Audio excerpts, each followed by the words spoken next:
Now, though President Biden has been busy signing executive orders and Vice President Kamala Harris may hold the tie-breaking vote in the Senate, Republicans are waging war on the Democrats' far-left progressive agenda on a whole new front. It's very important. They must counter these left-wing policies. Now we're going to go into the courts, and that effort is being led by a number of state attorneys general, challenging the Biden agenda on key issues like immigration, taxes, climate policies, Keystone Pipeline. You know, the Democrats use this playbook sometimes to great success in the past in order to slow down former President Trump's America First agenda. Maybe if they play their cards right, Republicans will be able to do the same thing to stop much of Mr. Biden's much more dangerous ideas.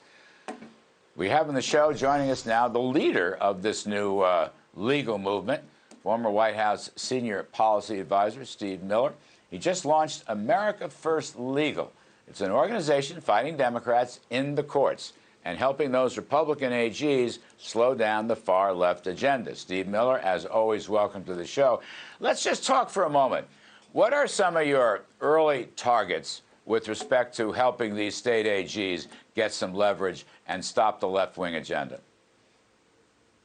Well, it's great to be here. And as you know, Larry, because you were there with me, the ACLU and other far-left organizations relentlessly sued the Trump administration to block good, lawful policy from going into effect. The ACLU alone filed more than 400 lawsuits, not to mention the hundreds more filed by Democrat state attorneys general, like, for example, in California, Hawaii, Oregon, Washington, Massachusetts, you name it. And so the result of that is that at times it ground the machinery of government to a halt. A single district court judge in, say, San Francisco could enjoin policy for the entire nation. And that happened more times to President Trump than all the presidents before him combined. Now, as far as what I'm doing with America First Legal, we're going to take the same approach as the ACLU and the same approach as the left, except we're going to block bad policy. We're going to fight illegal policy. That includes, for example, the lawless policies of this administration with respect to race-based discrimination. You know, you've seen a lot of policies from the new administration that makes decisions about public benefits, that makes decisions about federal training based upon skin color. And we believe in MLK's vision of a society that judges people based upon their character, and we're committed to enforcing federal rights statutes as written for the benefit of the whole country, one unified nation. The content, we're going to look at the Steve Miller, the content of their character, not the color of their skin. Martin Luther King. It's a fabulous thing to remember. I don't mean to interrupt, Lord knows, but I'm just saying that from Mr. King, from Reverend King, is a wonderful thing to remember. That's all I want to note. No, it's a sacred principle. It's at the heart of our egalitarian ideal as Americans. It is a fundamental tenet of our whole society. And if we're going to have a unified future, we have to defend and uphold that principle. You know, you saw President Trump at the end of his administration banned the teaching of a very hateful concept, not well known, but a very hateful concept known as critical race theory that separates and segregates everybody based on skin color. We were sued immediately. A lot of people don't know this, but the president's order was actually enjoined. Joe Biden has ordered a resumption of critical race theory training. And so we're going to take a hard look at that. Obviously, all the areas of economic encroachment that may be unlawful. Certainly, a big area for us is going to be homeland security, an issue you and I have discussed a lot, Larry. And that's a very significant emergency that our country is facing right now. And we're already coordinating with our state AGs in that area.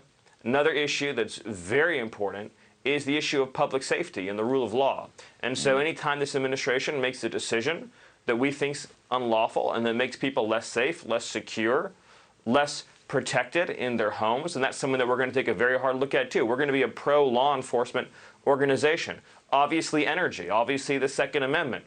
These are all areas in which this administration is encroached on people's civil liberties or is planning to encroach on people's civil liberties in a very fundamental way.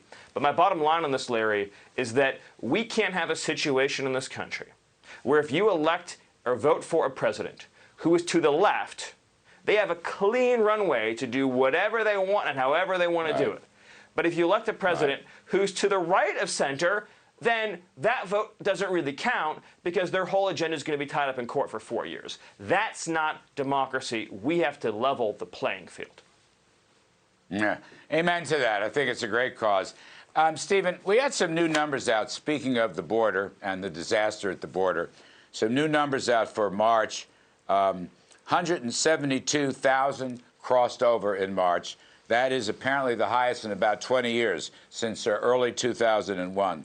Unaccompanied, by the way, children unaccompanied by adults were the largest they've ever been. It's a new record, way past what the Trump administration did. Now, I want to ask you about this. At the same time, New York State, you'll see the connection here in a second. The New York State crazy left-wing socialist legislature has just put $2 billion in assistance for illegal immigrants.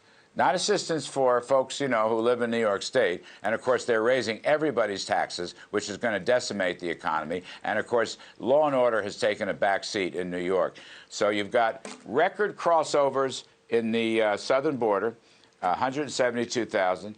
The worst unaccompanied children number. And in New York, in the other side of the world, we're going to pay illegal immigrants for coming in illegally. What's your take on that? How bad is this story? Well, the way you put it, Larry, it's hard for me to add much to that except to say that as bad as you think it is, it's actually even worse. Let me very quickly try to break down the numbers. So the new numbers came out, 170+ thousand for the single month of March. That just on paper alone is the worst single month in nearly 20 years. But it's much worse than that. Here's why. 20 years ago, most illegal immigrants were just single adult males from Mexico who were quickly apprehended, quickly returned back across the border. Last month saw the largest number of unaccompanied minors in the history of our country. To put it in more human terms, our border is now the global epicenter of child trafficking. More children are being trafficked across our border than have ever been trafficked before since numbers have been kept. Here's another stat for you. According to Border Patrol, and reported in the Washington Post no less, on top of the numbers that you just said, there's another 1,000 people a day who are getting across the border unidentified and unapprehended.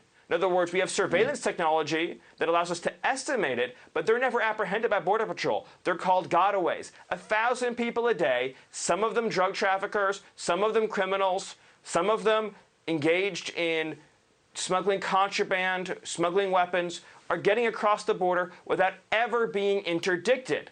And then because of catch and release, what you have is large numbers of people who are apprehended being resettled in U.S. communities at taxpayer expense.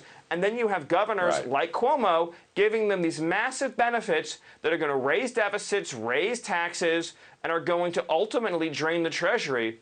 It's deeply unfair to legal immigrants. It's deeply unfair to hardworking Americans. And it is a national security crisis. So across the board, it's a disaster. And my message to Republicans is, don't let Joe Biden change the subject. Stay on this. Hold him accountable. Well, we'll try to beat him at the ballot box, but we'll try to beat him in the courts. Steve Miller with his brand new think tank. Yes, we will. Thanks, America Stephen, First as Legal. always. Thank you.